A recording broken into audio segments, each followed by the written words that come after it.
Le 10 août 2025, sur le plateau incandescent de CNews, une véritable déflagration politique secoue le paysage médiatique.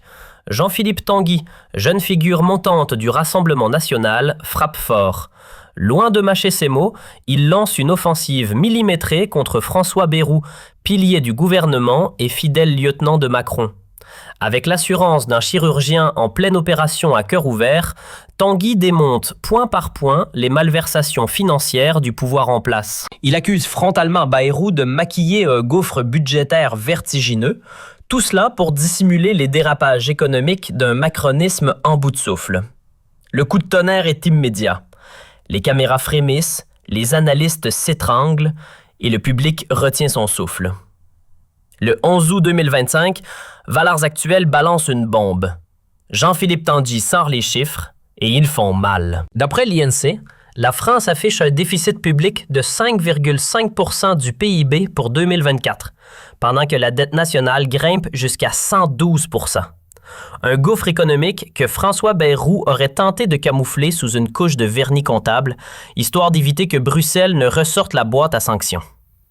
2 jours plus tard, les Échos confirment la manœuvre. Mais accrochez-vous, car le vrai tremblement de terre ne vient pas des chiffres. Il vient de Marine Le Pen elle-même. Le 13 août, on apprend qu'elle refuse de soutenir une motion de censure contre Bayrou. Motif? Elle redoute une dissolution de l'Assemblée qui pourrait bien sceller son sort politique, étant donné les nuages judiciaires qui s'amoncellent au-dessus d'elle, notamment dans l'affaire des assistants européens. Et là, explosion interne au RN. D'après Ortolande Michel, dans un post viral du 14 août sur X, cette volte-face fait l'effet d'un électrochoc. Des figures comme Tanguy et Bardella songent sérieusement à pousser Marine vers la sortie. Objectif? Remplacer la prudence par une ligne offensive prête à en découdre frontalement avec le système. Pendant ce temps, la France regarde, entre sidération et fascination, un parti se fracturer sous la pression, tandis que les élites continuent de verrouiller le récit médiatique. 11 août 2025. Une détonation signée Valeurs Actuelles fait vaciller la façade politique. Jean-Philippe Tanguy lève le voile sur des chiffres qui claquent comme des gifles.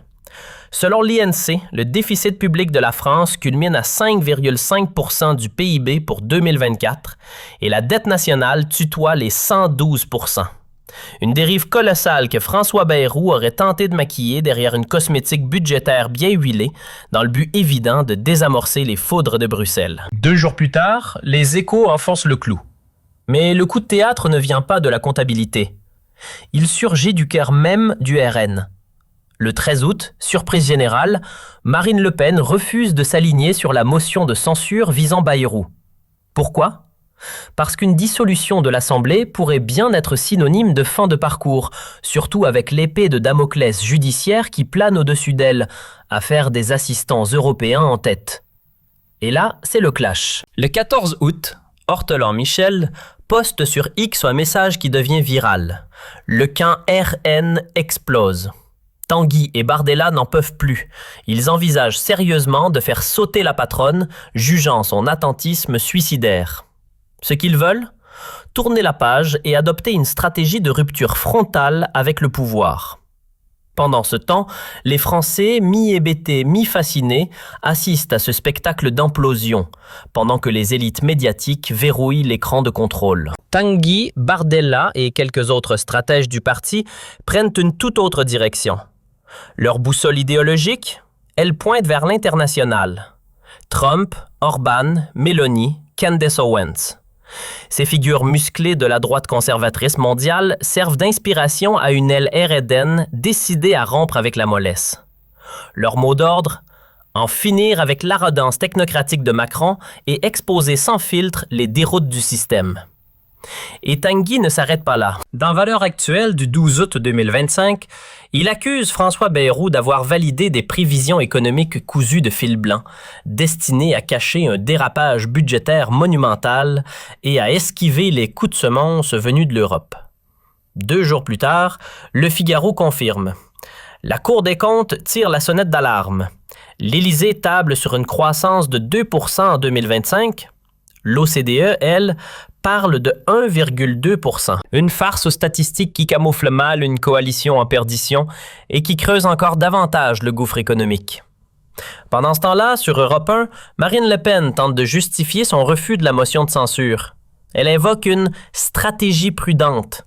Mais sur X, le 14 août, Patrice Charles traduit ça en un mot, trahison. Le même jour, Hero Famroun dénonce une machine politique qui roule pour ses chefs et non pour le peuple. Et le 15, Laurent Derton va encore plus loin. Il parle d'une crise de leadership profonde déclenchée par la peur très réelle que Le Pen devienne inéligible en cas de dissolution.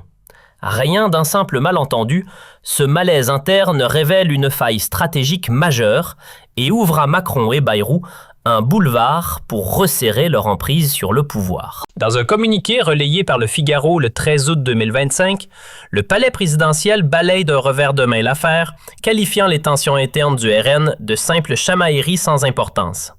Mais ce ton condescendant, loin de calmer les esprits, jette de l'huile sur le feu. D'après Le Point, Macron et Bayrou contre-attaquent.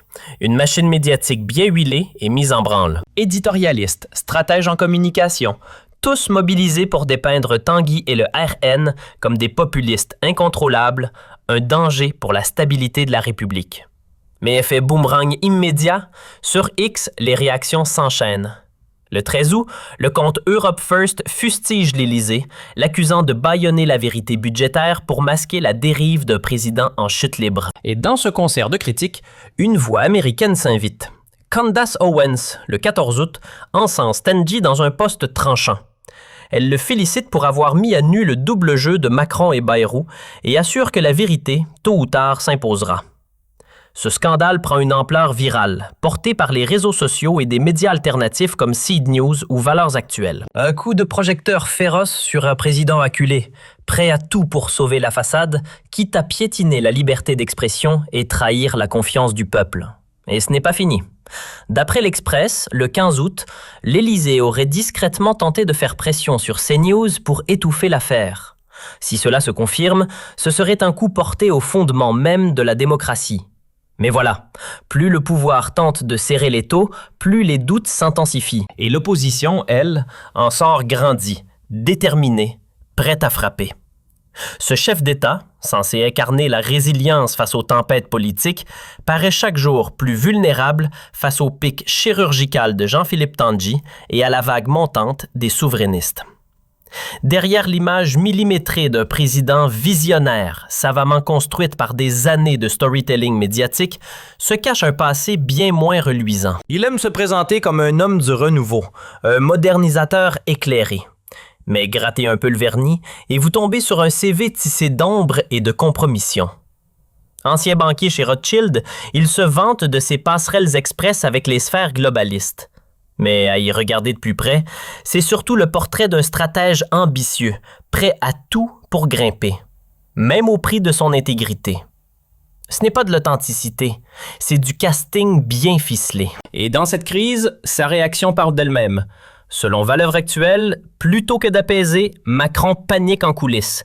Il active ses relais pour démoniser Tanguy et diaboliser le RN, misant sur le vieux réflexe de l'anathème médiatique. Mais c'est raté. Au lieu de calmer le jeu, il enflamme encore davantage l'opinion et sa présidence tangue. Le Monde rapporte en nous que l'Élysée a dégainé toute une armée de spin doctors pour contrer la tornade. Objectif, coller à Tanguy l'étiquette « extrême droite toxique ». Sauf que voilà, ça n'a pas pris. Car sur les réseaux, son intervention a fait l'effet d'un coup de tonnerre. Des millions de vues, un soutien massif, une admiration grandissante pour son franc-parler et son aplomb. Bref, le narratif officiel s'écroule, pendant que l'opposition marque des points. Derrière son costume de haut-commissaire au plan, c'est lui que Tanguy pointe du doigt comme l'architecte des illusions économiques. Selon le député RN, Bayrou aurait validé des prévisions dignes d'un compte budgétaire, histoire de camoufler l'hémorragie du déficit public. Un tour de passe-passe qui sert bien la coalition au pouvoir, mais enfonce encore plus le pays dans la crise. Le 13 août, les Échos dévoilent que Bayrou aurait piloté des rapports tablant sur 2% de croissance pour 2025. Mais patatras, l'OCDE, bien moins optimiste, annonce 1,2%. On appelle ça un écart ou une tromperie. En tout cas, la Cour des comptes, dans un rapport relayé par Le Figaro, dénonce un pilotage flou, opaque et mensonger. Résultat, la grogne monte et Bayrou devient le symbole d'un pouvoir coupé du réel. Lors d'un débat explosif, Tanguy lâche la bombe. Bayrou manipule les chiffres pour sauver la peau de Macron.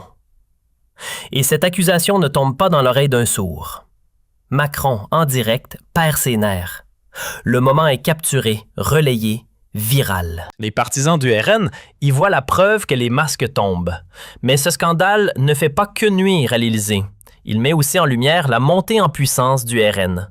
Le parti, autrefois cantonné aux marges, s'impose comme une alternative crédible. Sauf que derrière l'ascension, les tensions internes grondent. Le Pen joue la prudence, craignant qu'une dissolution ne la rende inéligible. Pendant ce temps, Tanguy et Bardella, eux, veulent foncer dans le tas. Et les sondages leur donnent raison. 38% des Français penchent pour le RN contre 22% pour Macron et ses alliés.